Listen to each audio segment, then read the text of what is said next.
तो लीजिए सुनिए जैनेन्द्र जी की कहानी राजीव और भाभी। राजीव को नाम से शायद आप ना ही जानते हो, यह कठिन है। जी हाँ, शिल्पी राजीव। उसके साथ कोई 20 वर्ष हुए। एक होली के दिन क्या अघटनीय घटित हुआ सो आज सुनाने की छुट्टी हुई है, वही आज सुनाते हैं। आज तो वह बहुत बड़ा आदमी बन गया है। वह बहुत बड़े आदमी की तरह जाना भी जाता है। बड़े आदमी से अवश्य यह भाव नहीं है कि देह उसकी संक्षिप्त नहीं है। दुबला तो वह अब भी सदा की ही भांति है, लेकिन अब जो संपन्नता उसके चारों ओर से ऊंचा उठाए है वह ना थी। नई गृहस्थी उसकी हुई थी और तब माँ भी थी और जैसे तैसे अपने को और उनको पालता था। 20-22 वर्ष की अवस्था में मनुष्य की आकांक्षाएं स्वप्निल होती हैं। उनको परवरिश मिले तो वह पनपे नहीं तो सूख कर मुरझा जाती हैं और यौवन बीतते बीतते अपने को चुका हुआ अनुभव करता है।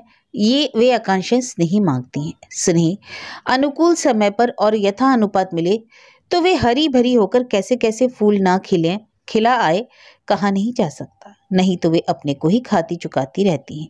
मूल जिनकी दृढ़ हो ऐसी प्रकृतियां विरोध में से भी रस खींचती हैं अवश्य, और वे मानो चुनौती पूर्वक बढ़ती रहती हैं। कहना कठिन है कि राजीव में प्रतिभा की शक्ति कितनी थी, किंतु अब जब उसमें अतीव भूख थी और कोई उसे पूछे तब वह निरा अकेला और अपने को पाता था। दुनिया की निगाह बाजार की ओर थी। भला राजीव में क्या उसका अटका था? बस माँ उसकी थी जो घर का काम का धंधा दिख करती थी। पत्नी तब नहीं आई थी। एक रोज माँ की तबीयत कुछ खराब थी। वह रोटी नहीं बना सकती थी, सो रोटी बनाई, सब काम किया और राजीव नौकरी खोजने के लिए निकल गया। लौट कर आ सका कहीं शाम को। हारा थका और भूखा था कि सुस्ता कर जब चूल्हे पर कुछ चढ़ाने के विचार से चौके में गया तो देखता है कि वहां तो कई भांति के उज्जवल बर्तनों में पका हुआ खाना रखा हुआ है। राजीव ने पूछा, माँ तुमने खाना बनाया? माँ ने कहा, नहीं तो बेटा, बहू रानी ने भेज दिया है। माँ से कई बार राजीव ने बहू रानी का जिक्र सुना है। यह हवेली उन्हीं की है और भी जायदाद है। वह बड़ी दयावंत है। राजीव की नौकरी लगने के बारे में अक्सर पूछती रहती हैं। हवेली का थोड़ा सा हिस्सा राजीव और राजीव की माँ को उठा दिया है, बाकी ऊपर वह खुद रहती है। 2 बच्चे हैं जो उन्हें भाभी कहते हैं। कभी कभी मोटर में उन्हें जाते राजीव ने देखा है। इस घर में भी कभी कभार वह दिख गई हैं। जरा देह से स्थूल है लेकिन हंसने वाली बड़ी हैं। मन की तो बहुत अच्छी हैं और रूप की, लेकिन वह तो अंदाज से ही काम लेता है क्योंकि ठीक तरह से उसने उन्हें देखा थोड़ी ही है। रूप की तो वह सर्वथा देवी ही है, ऐसा सुश्री उनका मुख है। राजीव ने कहा, माँ तुमने कहना दिया कि रज्जू आकर खुद बना लेगा, वह क्यों तकलीफ करती है? माँ ने कहा, मैं तो उनके हंसते हुए चेहरे के सामने कुछ कह ही नहीं सकी बेटा। वह आधे घंटे से भी ज्यादा मेरे पास बैठी रही। राजीव ने आश्चर्य से पूछा, खाना वह खुद लाई थी? क्यों माँ? हाँ बेटा। और तदंतर उत्साह से वह बखान करने लगी कि रानी बहू और क्या क्या बातें कहती सुनती रही, कैसे वह साक्षात देवी हैं और लेकिन राजीव सुनने को ठहरा नहीं। वह गया और चुपचाप जाकर खाना खा लिया। खाकर तभी उसने उन ऊपर से आए हुए बर्तनों को अच्छी तरह मांजा, पोंछा और लेकर चला। जिंदगी में पहली बार जीना चढ़कर गया ऊपर और पुकारने लगा, हीरा, ओ हीरा, यह बर्तन ले जा। हीरा नौकर का नाम था। हीरा तो नहीं आया, पर देखता क्या है कि बहू रानी ही मुंह पर थोड़ा सा घूंघट डाले बर्तन लेने को आ गई। वह तो जैसे सब भूल गया और जाने कब उसके हाथ में से बर्तन लिए गए और बहू रानी चली गई। 1 आध मिनट सुध-बुध खोया सा वह वहीं खड़ा रहा, फिर चला आया। उसी रात को उसके मन में फूटा उसका पहला चित्र। वह चित्र पर कैनवस पर उतारा, बिका और उसने फिर राजीव को राजीव बना दिया। किंतु भाग्य ही तो है, जब वह खुले ही तो उस कोष में से क्या क्या नहीं निकलेगा, कोई जानता नहीं। 4-5 वर्ष में उसका विवाह भी हो गया और तब कल्पना के पीछे की रानी बहू खुले सत्य में उसकी भी भाभी हो चली। तब देखा कि इस स्थूल शरीर में चुहलबाज दिल भी है। वहीं से भाग्यदेव भी पलटकर बरस पड़ने लगे और राजीव को मानो जीवन में अपना उद्दिष्ट कर्म पा गया। होली होली है। राजीव सौम्य प्रकृति का है, इससे क्या उसे छोड़ दिया जाए? भाभी ऐसी क्या पस्त हिम्मत है। हाँ, राजीव साहब बड़े ही बुजुर्ग और बड़े ही सज्जन हैं। लल्लो पत्तो भी जानते हैं, लेकिन यूं बचने से दुर्गति दुगनी होगी, जान लीजिएगा। क्योंकि होली तो होली है और भाभी भी भाभी है। उस वर्ष राजीव की खासी मरम्मत हुई और तो और उसकी नवेली पत्नी भी भाभी के षड्यंत्र में शामिल हो गई। तब राजीव ने भी कमर से साहस बांधकर बचाव में थोड़ा कुछ उधम भी किया कराया। उस रोज खुल पड़ी हुई आनंद की बयार ने राजीव की जीवन नौका के पालों को ऐसा भरपूर भर दिया कि वह उड़ती ही चली गई। वह तमाम तैर कर ही गया हो संसार में, जैसे ऐसे निकल गया। इस वर्ष राजीव की परिस्थिति भी खूब सुधर आई, मांग बढ़ उठी और उसकी पहुंच ऊंचाइयों में होने लगी। इसी तरह कई वर्ष निकलते गए। जिस होली की बात कहने चले हैं उसके लिए तय पाया गया था कि भाभी जी बड़ी तमीजदार हैं और बड़ी अच्छी हैं, सो राजीव को माफी रखेंगी। तय तो पाया गया था, किंतु होली से 2 रोज पहले बात में जब अजीब गंभीरता से भाभी ने कहा, देखो उन्हें अच्छा नहीं लगता और कुनबे में एक गमी भी हो गई है, अब के कुछ दंगा मत मचाना। तब अनायास ही राजीव कह उठा, ओ यह बात है। भाभी ने कहा, नहीं भाई मैं हाथ जोड़ती हूँ, इस बार घर में रंग वंग कुछ भी ना होगा। मैं तो डालूंगा, राजीव ने कहा। अति विनीत होकर भाभी ने कहा, तुम्हारे हाथ जोड़ती हूँ राजीव, अब के गमी हो गई है, मैं नहीं तो कभी ऐसा कहती हूँ। राजीव भाभी के इस अनुनीत भाव पर मन ही मन शंकित और त्रस्त हुआ है। उसने मानो लाचार होकर कहा, अपनी बारी को भाभी तुम ऐसा कहती हो? और भी कातर होकर भाभी ने कहा, मैं तो तुमसे कहती जो हूँ देवर बाबू, नहीं तो भाभी भला कभी कुछ कहती है? उन्हें यह सब अच्छा नहीं लगता है। उन्हें अर्थात पति अति शुद्ध हृदय और खुली तबीयत के आदमी है। राजीव से जब मिले बड़े प्रेम पूर्वक मिले, पर वह कामकाजी और राजीव उनके इतने निकट नहीं हो सका है। और राजीव ने मानो बड़े साहस पूर्वक कहा, अच्छा होली आने दो तब देखेंगे। राजीव परिस्थिति को बिल्कुल समझता ही नहीं, सो नहीं। इससे होली ठीक पहले दिन अपने एक मित्र के अनुरोध पर राजीव ने मित्र से कह दिया, अच्छी बात है, मोटर ठीक 9:15 बजे मुझे घर से ले लो, मैं तैयार मिलूंगा। प्रोग्राम 9:30 का है ना। राजीव अपने मन में जानता है कि उसे होली का हुड़दंग पसंद नहीं। उस रोज की भाभी की आत्रसी बनी वाणी पर रह रहकर उसकी स्मृति जाती है। उसे लगता है वह कुछ समझता भी है, फिर भी हठात उसके मन में शंका आती है कि कहीं होली के दिन के लिए भाभी के भीतर कोई शरारत तो नहीं दुबकी। उसने सोचा है जो भी हो 9:15 तक अपने कमरे से बाहर वह पैर भी नहीं रखेगा और फिर मोटर आएगी चल ही देगा। होली बीत जाएगी, तब शाम को कहीं लौटेगा, सब बिल्कुल ठीक है। किंतु जब सिर पर दुर्देव ही खेल आवे तो, और विरिंच बाबा के मन का हाल भला कौन जान सकता है। जब राजीव ने मोटर की बात अपने मन में पक्की कर ली, तब सब प्रपंचों के रचयिता वह बाबा विरिंच ऊपर बैठे बैठे मुस्कुराए होंगे, कहते होंगे, देखो लड़के की बात, अरे हम फिर कुछ ठहरे ही नहीं, जो ये दुनिया के छोकरे हमें बिना बुझे सब करने लगेंगे तो हो लिया काम। और उन्होंने उस समय कौतुक पूर्वक होटे ही होटे में कहा होगा, अच्छी बात है चिरंजीवी राजीव, तो लो क्रीड़ा देखो। मोटर 9:15 पर आती। राजीव क्या देखता है कि उसके पहले ही चले आ रहे हैं डॉक्टर सीताशरण, गुलाल से मुंह रंगा और कपड़े तरबतर है।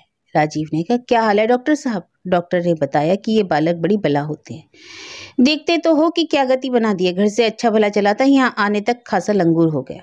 उसके बाद डॉक्टर ने पूछा कि यह क्या है? राजीव घर में बंद क्यों है? क्या अकेला है? श्रीमती कहाँ है? छोड़ गई? चलो छुट्टी हुई। राजीव ने कहा, नहीं ऐसी शोचनीय परिस्थिति नहीं है, फिर भी मायके गई है, तभी तो वहां वह जरा चैन से दिखाई देता है।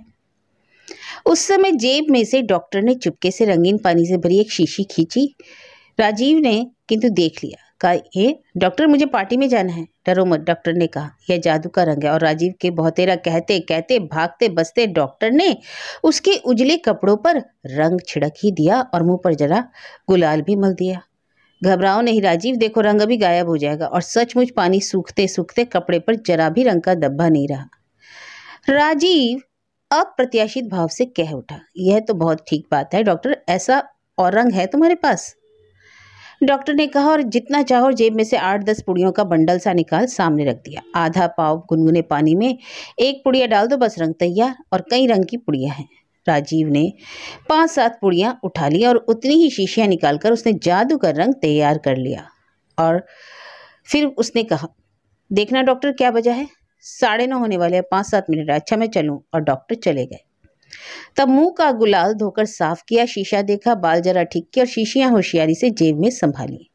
और राजीव लपक कर चला ऊपर, चुप ही चाप पहुंचा। देखा भाभी बेफिक्री के साथ अंदर के कमरे में पान बना रही है और एक ट्रंक खुला पड़ा है। अचक पैर रखता रखता भाभी के पीछे वह पहुंचा और पहुंचते पहुंचते 3-4 शीशियों के मुंह खोलकर एक साथ कई रंग भाभी की साड़ी पर छिड़क दिए।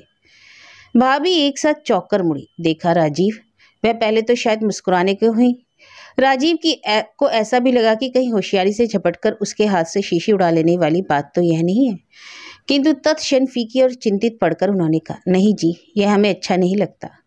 राजीव सामने हंसता हुआ खड़ा रहा। उसका मंसूबा था कि गुलाल की भी एक रेख भाभी के माथे पर लगाएगा, पर कहने को वह हंसता रहा, लेकिन मन उसका जैसे एक साथ बंधकर खड़ा हो गया। भीतर भीतर जैसे उसे परिताप हो गया। भाभी के मुख पर ऐसी कुछ व्यथा की छाया थी। नहीं नहीं, भाभी ने कहा, हमें यह बिल्कुल अच्छा नहीं लगता, तुम जाओ।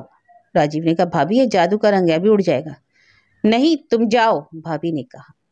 अपनी स्वच्छ कमीज का पल्ला आगे पकड़कर राजीव ने कहा, यह देखो, और उस पल्ले पर थोड़ा सा रंग छिड़क दिया। देखो तुम्हारे सामने यह उड़ जाता है कि नहीं। सचमुच रंग तो नाम के धब्बे तक को वहां न रहा। राजीव आश्वस्त भाव से हंसा। भाभी ने कहा, नहीं नहीं, तुम जाओ। राजीव बोला, भाभी? भाभी ने अनुनीत होकर कहा, हमारे यहाँ गमी हो गई है, नहीं तुम जाओ। राजीव जिस उत्साह को लेकर यहाँ आया था वह तो अब उसे बिल्कुल छोड़ ही चला। उसने कहा, भाभी इस रंग से कपड़े बिल्कुल खराब नहीं होंगे।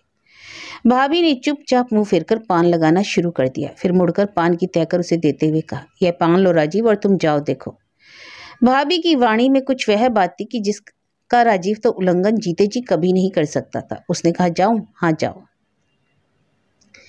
तो लो यह शीशियां, मैं इनका क्या करूंगा? राजीव ने खिन्न भाव से हाथ फैलाकर उन्हें आगे किया। बिना कुछ कहे शून्य भाव से भाभी ने भी हाथ बढ़ाकर उन्हें ले लिया। राजीव तब मौन खड़ा रहा। भाभी भी कुछ नहीं बोली। उसी समय जोर जोर से बजते हुए मोटर के हॉर्न की आवाज आ गई। राजीव ने कहा, अच्छा भाभी, और झटपट झुककर खड़ी हुई भाभी के चरण छूकर जल्दी जल्दी लौट आया। आकर बैठक का दरवाजा खोल बाहर बरामदे में जो गया कि देखता है मोटर में स्वयं लाला शिवशंकर लाल बैठे हैं। शिवशंकर ने देखते ही कहा, क्या बना रहे हो राजीव? चलो ना। हाँ बस आ रहा हूँ, 2 मिनट दीजिए, राजीव ने कहा और अंदर जाकर झपट कर बाहों में कोट डाला, पतलून चढ़ाई, टाई को खुला ही लटकने दिया, हैट रखा, छड़ी थामी, बैठक को किवाड़ दिया, मोजे और उस पर बूट पहना और सहन से होकर मकान की ड्योढ़ी की ओर लपका। सहन पार कर ही रहा था कि एक साथ बाल्टी भर गरम रंगीन पानी ऊपर से ऐन उसके ऊपर आकर गिरा, ऐन सिर पर। उसकी चोट से हैट नीचे आ गया, कपाल भीग गया, कपड़े सब खराब हो गए। तो उस समय राजीव का जी फूल सा खिलाया, जैसे वह इस भांति नहाकर धन्य हो उठा। उसने बिगड़कर धमकी के स्वर में कहा, कौन है यह? दिखता नहीं कि कोई भला आदमी कहाँ जा रहा है? इसके उत्तर में बड़ी जोर से खिलखिलाने की ध्वनि राजीव के कान में पड़ी। और जोर से बूटों को सहन के फर्श पर पटकता हुआ वह उसी मुंह अपने कमरे में लौटकर आया। धोती पहनी, पैरों में चप्पल डाली और बैठक के किवाड़ खुलकर सामने बरामदे में आ गया। वहां उसे देखते ही मोटर में से शिवशंकर ने कहा, अजब आदमी हो, अब तक चल ही रहे हो, ऐसे चलोगे? राजीव ने बरामदे के नीचे सड़क पर आकर कहा, अब नहीं चल सकूंगा। क्यों? अरे ये औरत जात बड़ी खराब है जी, मैं तो अभी बाजार में पक्का रंग लेकर आता हूँ। हाँ चलो, तुम्हारी मोटर में चलो।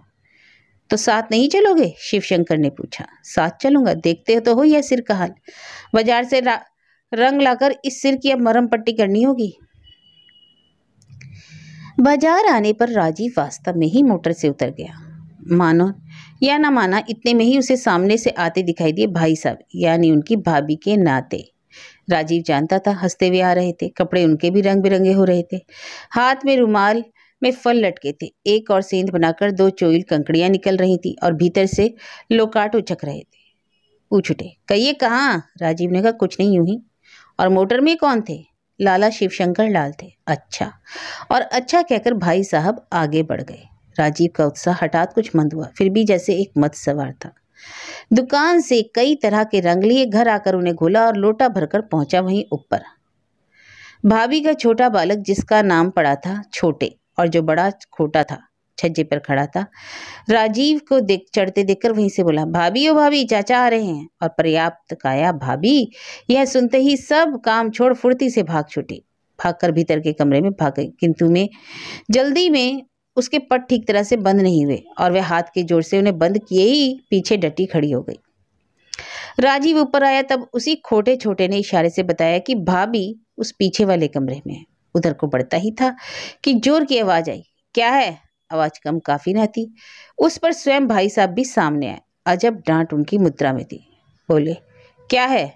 राजीव ने कोठरी की ओर बढ़ते हुए कहा कि कुछ नहीं। कुछ है भी? और फिर जोर से भाई साहब ने कहा, रंग का लोटा है, राजीव ने धीमे से कहा। कहकर भाई साहब को देखते देखते वह कोठरी की ओर बढ़ा। लोटे को बाएं हाथ में लेकर दाएं हाथ से उसने किवाड़ में जो धक्का दिया। भाभी ने पूरा जोर लगाकर किवाड़ बंद रखे। भाई साहब ने चिल्लाकर कहा, राजीव। राजीव ने कहा, रंग तो हम डालेंगे, और किवाड़ में दूसरा धक्का दिया। कमरे के पीछे से छज्जे छज्जे एक दूसरे मकान में जाया जा सकता है। वहां एक सदगृहस्थ रहते थे। आर्य समाज के वह एक उत्साही सदस्य और रेलवे के हिसाब दफ्तर में काम करते हैं। चित्रकला के प्रशंसक और पारखी हैं। राजीव के एक आध चित्रों में भी उन्होंने ड्राइंग का ठीक होना स्वीकार किया है। उनकी दृष्टि में राजीव होनहार हो भी सकता है।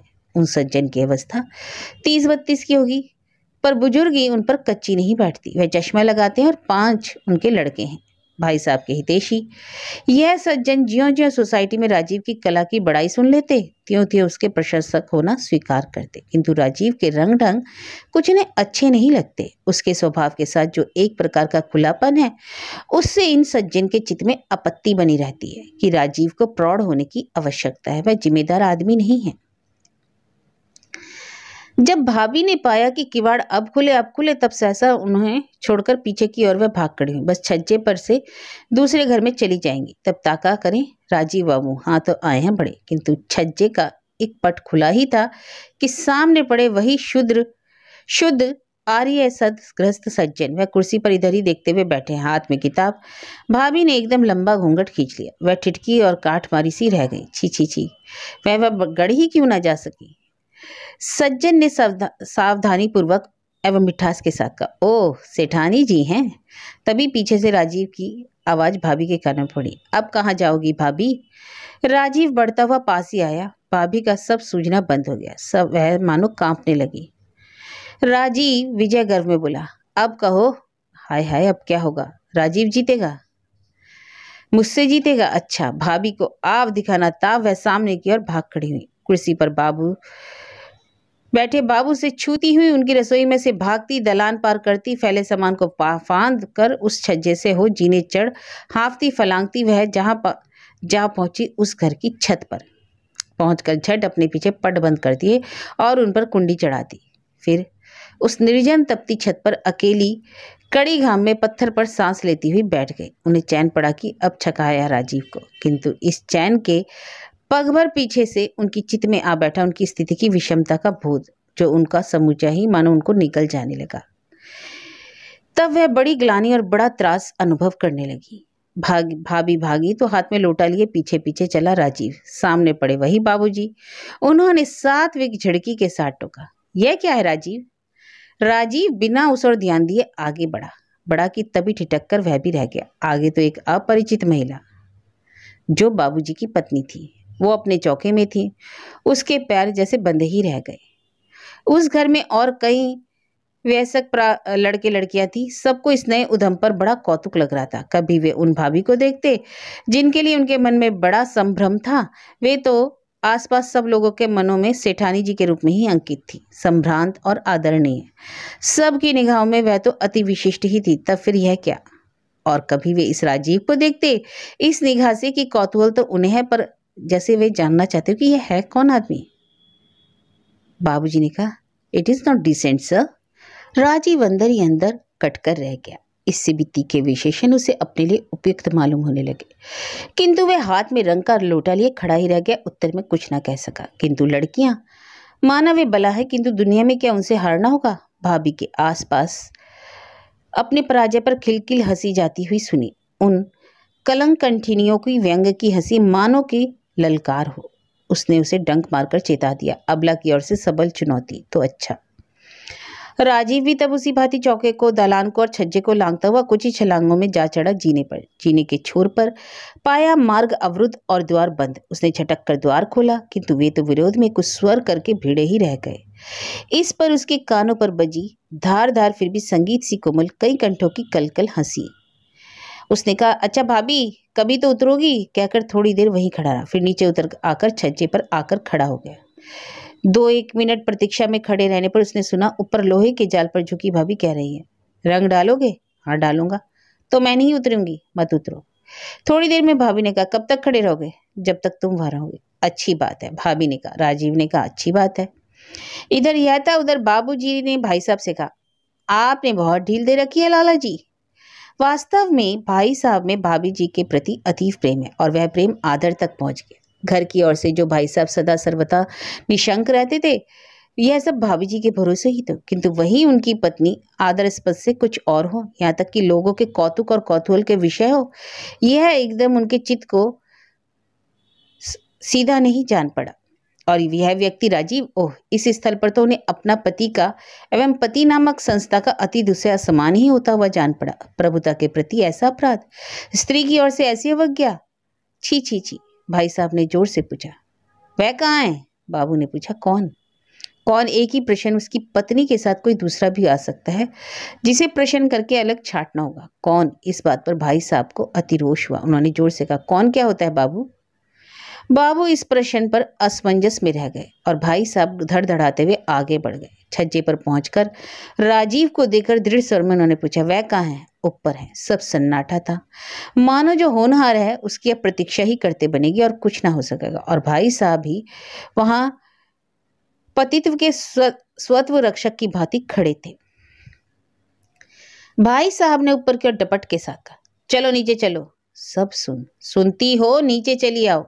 एकदम सुना नहीं जाता कि मुझे चिल्लाना होगा? थोड़ी देर में डरती डरती आवाज में एक लड़की ने कहा, यो कहती है कि उन्हें हटा दो। भाई साहब ने उद्धत रोष को संयत करते हुए कहा, राजीव तुम नहीं जाओगे? आ पड़ी इस विषम परिस्थिति के नीचे। राजीव भयभीत हो उठा, फिर भी मानो उसकी आत्मा आतंक अस्वीकार करना चाहती थी। उसने कहा, मुझ पर रंग डाला गया था भाई साहब, और मैं भरा लोटा नहीं ले जाऊंगा। भाई साहब ने भयंकर स्थिर वाणी में कहा, अच्छा चलो, वह आती है। राजीव चला गया। तब भाई साहब ने उसी अकम स्वर में कहा, अब चलो उतरो। उसी लड़की ने ऊपर से कहा, कहती है आप चले, मैं आ रही हूँ। जोर से पैर पटक कर भाई साहब ने कहा, फौरन आए। सुना नहीं, और वह उसी भांति धमकते हुए पैरों से लौट आए। भाभी एक धोती पहने थी, शरीर के चारों ओर उसे ठीक किया और जीने के द्वार खोल वह धीरे धीरे डग चलती चलती आई। किसी के मुंह से एक शब्द ना निकला। छज्जा पार किया, कोठा पार किया, उसके आगे के दलान से निकलती हुई सहन के ऊपर के छज्जे पर से रसोई घर में चली जाएंगी। दालान के कालीनों पर से भाभी जा रही थी कि उन्होंने देखा छज्जे के कोने में लोटा लिए राजीव खड़ा है और उससे अगले वाले कमरे में ही कुर्सी पर उनकी ओर से मुंह फेरे मूर्तिमान संकल्प बने भाई साहब स्थिर भाव में बैठे हैं। भाभी ने कालीन पर खड़े खड़े हाथ जोड़कर इशारे इशारे में कहा, राजीव जाओ, देखो चले जाओ। किंतु हाय हाय भाग्य, अब भी तो राजीव ने भाभी के उन होठों पर स्मित की रेखा देखी। अरे अब भी व्यंग सर्वथा वहां से अनुपस्थित नहीं है। वह रेखा अब भी तो बाकी है। हाय, अब भी तो मानो वह चुनौती चुप होकर बैठी नहीं है, बुला ही रही है। राजीव ने कहा, देखो मैं गालीचा खराब नहीं करना चाहता, आगे जाओ। भाभी ने अति संकटापन मुद्रा के साथ गुनगुना कर कहा, नहीं नहीं राजीव, हम पर रहम करो। रहम? उन होठों की संधियों पे? अरे ये भी कोई रहम की दरख्वास्त है क्या? उसमें नहीं है। मैं अपराजिता हूँ कि पुरुष के निकट स्त्री कभी पराजित नहीं है, अपराजिता ही हूँ मैं। राजीव ने कहा, भाभी। उसी समय भाई साहब ने इस ओर देखकर जाने कैसी वाणी में कहा, क्या है? स्वर होते हैं जिनकी कोई श्रेणी नहीं होती, जिनमें एक ही साथ जाने क्या क्या कुछ नहीं होता, जिनमें क्रोध होता है अपार, किंतु जो सर्वथा शांत और निष्कंप भी होते हैं, वृज दृढ़, किंतु उनमें एक ही साथ मन की वेदना होती है, रोष भी। उन्हें सुनकर आदमी को हिलना ही होता है। गूंज उठी, क्या है? और राजीव ने देखा भाभी का मुफक पीला पके पत्ते सा हो गया। पर अब भी क्या यह अबलता की चुनौती लिखी नहीं है? क्या वह तनिक भी मिटी नहीं? उस भयभीत मुख पर तो मानो पौरुष के हाथों दबकर उस दुर्दमानीय परास्त होकर भी वह अविजय स्त्री होने के कारण और भी हठीली होने का संकल्प अक्षरों की भांति स्पष्ट होकर लिख कर आया। होठों के कोनों के चारों ओर वही तो है। अरे वही। राजीव ने कहा, मेरा लोटा तो अभी भी भरा है, तू रंग डालेगा? डालना तो चाहता हूँ। अच्छा। कहने के साथ भाई साहब उठे, स्थिर डग के साथ चलते हुए आए। तनिक तनिक घूंघट की कोर माथे के आगे है और भाभी खड़ी है। भाई साहब ने आकर उनके दोनों हाथ पकड़े, कहा, चल रही, चल रंग डलवा। भाभी वहीं के वहीं बैठ गई। उनकी भाई साहब के हाथों में थमी मूर्ति चली गई। दोनों बाहों के जोर से भाभी को खचेड़ते हुए भाई साहब ने कहा, रंग डलवा, वह खड़ा है। भाभी वहीं की होकर रह गई, सर की भी नहीं। जोर से उनकी कमर में लात मारकर भाई साहब ने कहा, अब डलवाती क्यों नहीं रंग? राजीव लोटा हाथ में लिए सुन का सुन रह गया। भाभी चुप, ना आंख में उनके आंसू निकले, ना मुंह से कुछ निवेदन।